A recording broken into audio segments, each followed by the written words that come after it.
Tenten and Yamato. Two characters that we thought were previously irrelevant are now going to shape the finale of this entire series. Let me start with Tenten first, okay? Because by the end of this chapter, Sasuke tells Naruto, Naruto, wait for the tree. So they're going to take care of the tree. Tenten's going to go in for Madara. I know it. Tenten Uzumaki. I knew that dream wasn't just fucking random.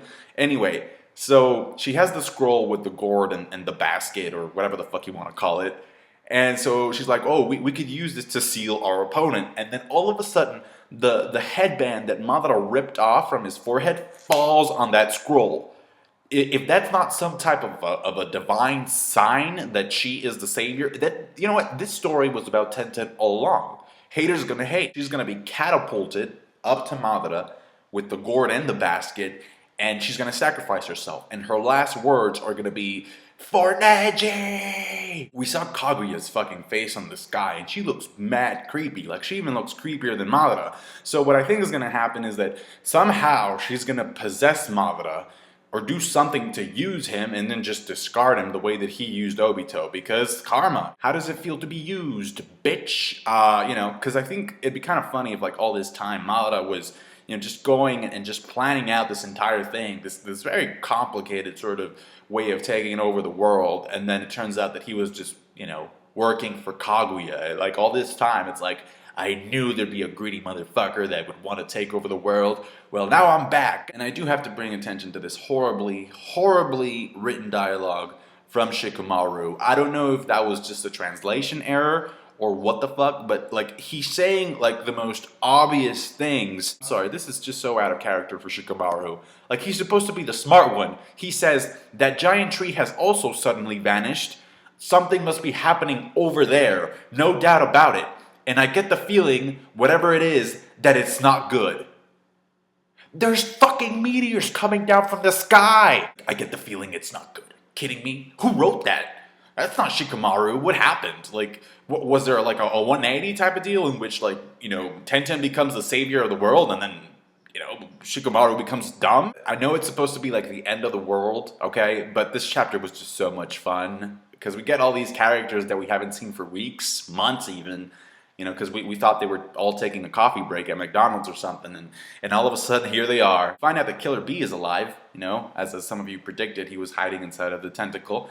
And I think this chapter answers a very important question in that, you know, some of you wanted to know, myself included, how is Infinite Tsukuyomi going to work during the day? And we find out that, really, the jutsu doesn't take place during what we would call night. In fact, it actually turns the moon into another type of sun, and encompasses the entire world in a blinding light. So everybody gets the Rinnegan through the blinding light, except it's not the Rinnegan, it's just a way of immobilizing bodies. Even the feudal lords get you know, the new eyes, and we totally did not forget how important those guys were, or that they were even part of the story. Naruto uses Rasen Shurikens to take down the meteors, and then Sasuke just goes down like a meteor himself to protect Team 7. Now this is actually like one of the few instances in which we actually see that Sasuke shows some type of caring emotion towards his teammates. So I don't understand why Sakura is not fangasming over this shit. Because last chapter she made a huge deal about Sasuke not caring about her.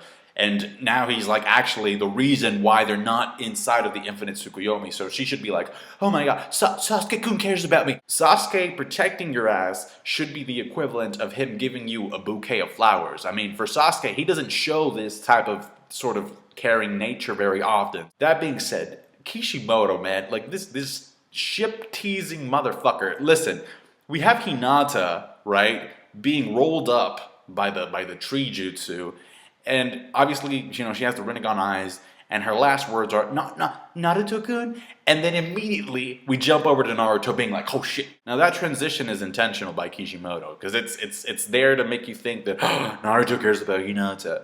But really, if that's the case, it makes Naruto look like a douche, because it means that he didn't care about any of the other people. And Sasuke grabs Naruto on the shoulder, and he's like, don't go. Baby, come back. And so what I guess they're going to do is they're going to wait for the tree to actually have the fruit bloom again. Because what I'm thinking is it's going to absorb the chakra of the people and use that chakra to create another fruit. What's interesting here, though, is that the Hokages, with the exception of Tsunade, are not being affected by this jutsu. So let's try to break it down. My first assumption when I saw that Hashirama wasn't being affected, and then we had Tobirama say, why isn't it affecting me? I thought immediately that it was because they were Senju. Then I saw Sarutobi not being affected, and then by the end of the chapter we see Minato waking up. And by the way, what are those bijou bombs doing attached to his jacket? It was so funny. Like, I thought like they were actually waiting for Minato to wake up to blow up in his face. Thanks to Tsunade, I realized that it has nothing to do with Tobirama and Hashirama being Senju. Because the Senju lineage is also running through Tsunade's veins, so she wouldn't be affected if that were the case. And it has nothing to do with them being Hokages either, because then Tsunade wouldn't be affected, and she's a Hokage. So I saw this panel of a cat being affected by the jutsu. And so that leads me to conclude that the infinite Tsukuyomi affects living things and people.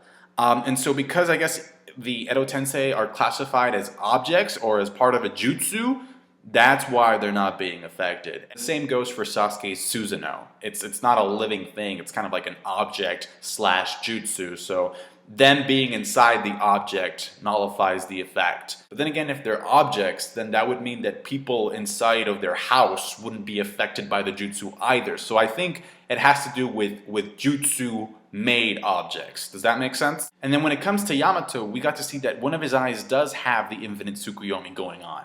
But then he moves freely by the end. So I'm like, and it makes sense, you know, because he's a wood user, so it makes sense that he wouldn't be consumed by the cocoon, the root cocoon. But at the same time, it's really confusing, you know. Then again, he was a test subject for Orochimaru, so I don't know if he qualifies as half a human, half an object, half a jutsu. But then that would also, you know, raise the question, well, what does that mean for Karin and Suigetsu and Jugo, who were also test subjects? Unless, and this is like kind of a stretch, unless Obito, you know, put some type of a seal or did something to Yamato, because remember, Yamato, before him showing up, he was under, you know, well, he was in the Akatsuki base. So unless Obito, like, did something to Yamato as sort of like a fail-safe, you know, to have some type of way of getting out of the jutsu if anything went wrong, you know, and maybe he did something to Yamato's body or something along the lines of that, I don't know, then that would make sense. But I don't know, I think that's, I mean, that would give a little bit more credit to Obito. I'm pretty sure we're going to get an explanation next chapter, so I can't wait. Like I said, this was a pretty fun chapter. We got to see all these characters that we haven't seen since forever, and it was nice build up, and I just can't wait to see what happens, guys. Tell me your thoughts in the comment section down below. Like the video, that really helps out, and subscribe to my channel if you haven't already. Thank you. Bye.